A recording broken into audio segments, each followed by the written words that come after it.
Now that we have seen the basics of Word, let's start a practical document and a practical scenario. I have these customers' details on Excel, and for these customers, I want to send them a reminder that, dear customer, your account number is this and your total amount is this for the month of January. And I want to send this individual email with their personalized name and their personalized information to their specific email IDs. Now this is a confidential information, so you just need to take care that each of the customer receives the email separately and no customer should see information about any other customer. Now I already have a written email template. By the way, you can find both of these templates in the link of this video. Just press escape from the main screen like this, and then you will see the course content section on the right. If you can't see that section, you will just go on the corner and you will see the course contents. Just click on that and you will see all the lectures. With this lecture, you will have the resources section. Just click on that and just click on each individual files that I have attached, and it will be automatically downloaded. Now let's see our email. It states dear, and after dear, there is a space left for the name. That's because this email is a general body of the template that we will use for all of our customers. It will automatically change the name of the customers, and similarly the balance of the customers, the month, and the account number.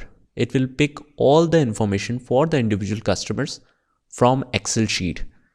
So after dear, the name will be mentioned. This is to inform you that your balance, after this, it will automatically pick balance from Excel sheet is due for the month of this. It will pick up the month, and similarly the account number, and then all the payment details are there.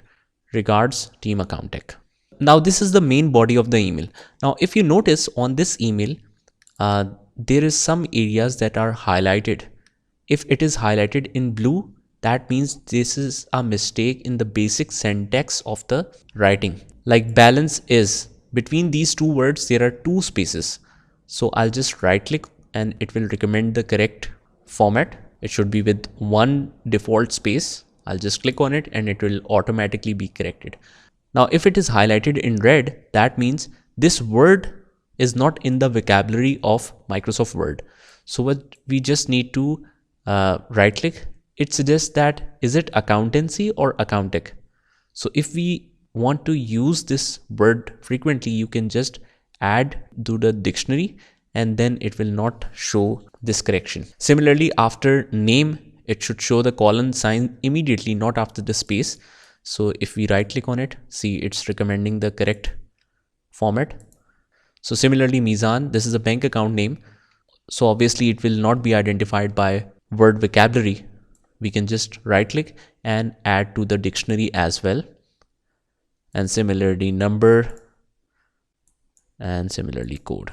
So we have made all the corrections, whatever word suggested. So you just make that corrections also, and then we will move to the next video.